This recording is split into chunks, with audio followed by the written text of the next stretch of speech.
आप सभी ने ये तो सुना होगा कि अलाउद्दीन खिलजी ने रानी पद्मिनी को प्राप्त करने के लिए चित्तौड़ पर आक्रमण किया। यह बात आपको कहाँ तक सच लगती है? क्योंकि राजस्थान के एक इतिहासकार गौरीशंकर हीराचंद ओझा इसे झूठ बताते हैं। आखिरकार ओझा ने रानी पद्मिनी और अलाउद्दीन खिलजी की इस कहानी को झूठ क्यों बताया, और आखिरकार ऐसे कौन कौन से इतिहासकार है जिसने इस कहानी को सच बताया है और क्यों? आइए जानते हैं इस वीडियो में। प्रसिद्ध इतिहासकार मलिक मोहम्मद ने अपने ग्रंथ पद्मावत में अलाउद्दीन खिलजी और चित्तौड़ की रानी पद्मिनी की कहानी का वर्णन किया है।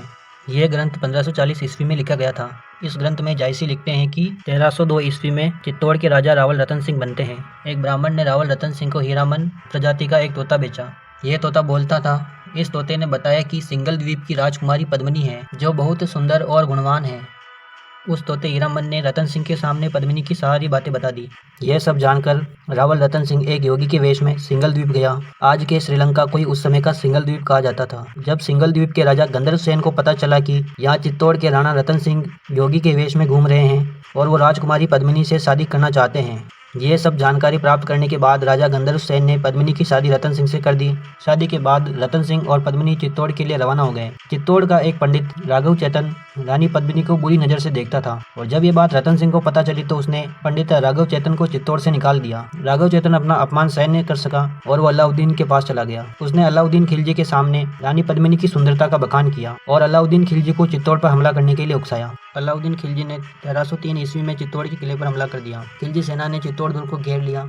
खिलजी सेना ने किले पर खूब आक्रमण किए, किंतु लाख कोशिशों के बाद भी खिलजी किला नहीं जीत पाए, और अपना नुकसान देखकर अलाउद्दीन खिलजी ने चित्तौड़ में मैत्री संदेश भेजा कि मैं बिना युद्ध किए चला जाऊंगा, किंतु मैं चित्तौड़ का किला देखना चाहता हूं। और अलाउद्दीन की इस बात को चित्तौड़ ने स्वीकार कर लिया। अलाउद्दीन खिलजी चित्तौड़ गया और उसने किला देखने के साथ ही रानी पद्मिनी को देखने की इच्छा भी जताई। अलाउद्दीन खिलजी को रानी पद्मिनी एक दर्पण में दिखाई गई। अलाउद्दीन खिलजी रानी पद्मिनी को देखने के बाद वापस लौट गया। रावल रतन सिंह भी अलाउद्दीन खिलजी से मिलने उसकी छावनी में गए, किंतु अलाउद्दीन खिलजी ने रतन सिंह को बंदी बना लिया। और अलाउद्दीन खिलजी ने चित्तौड़ संदेश भेजा कि अगर चित्तौड़ को रावल रतन सिंह चाहिए तो उन्हें पद्मिनी को अलाउद्दीन को सौंपना होगा। रानी पद्मिनी ने यह संदेश स्वीकार किया और दो शर्तें रखी। सबसे पहली शर्त कि वह रावल रतन सिंह से मिलेगी, और दूसरी शर्त कि रानी के साथ में उसकी 1600 दासियां भी आएगी। रानी पद्मिनी जितनी सुंदर थी उतनी चतुर भी थी। उसने दासियों की जगह सैनिकों को डोलियों में बिठाया और अलाउद्दीन खिलजी की छावनी की तरफ निकल पड़ी। सबसे पहले रानी पद्मिनी ने रतन सिंह को छुड़ाया, और जो सैनिक उसके साथ दासियों के वेश में आए थे वो डोलियों से बाहर निकले और खिलजी सेना पर टूट पड़े, और इस प्रकार एक मुठभेड़ हो गई। इसी बीच रानी पद्मिनी रतन सिंह को लेकर चित्तौड़ चली गई। एक बार फिर अलाउद्दीन खिलजी ने चित्तौड़ पर आक्रमण किया। इस बार रावल रतन सिंह को जीत की आशा दिखाई नहीं दी। रावल रतन सिंह खिलजी सेना से वीरता से लड़ा और लड़ता हुआ मारा गया। वहीं दूसरी ओर महारानी पद्मिनी ने भी जोर कर लिया। ये सब बातें मलिक मोहम्मद अपने ग्रंथ पद्मावत में लिखते हैं। मलिक मोहम्मद की इस पूरी कहानी की कुछ बातों को गौरीशंकर हीराचंद ओझा गलत बताते हैं। गौरीशंकर हीराचंद ओझा ने उदयपुर राज्य का इतिहास लिखा। हीराचंद ओझा मानते हैं कि लोगों ने पद्मावत को इतिहास मान लिया है, जबकि ये इतिहास नहीं है, आजकल के ऐतिहासिक उपन्यासों की तरह एक उपन्यास है। गौरीशंकर हीराचंद ओझा कहते हैं कि रतन सिंह का शासनकाल मात्र 1 वर्ष का था। रतन सिंह 1302 ईस्वी में शासक बने और अगले साल चित्तौड़ का साका हुआ था 1303 ईस्वी में।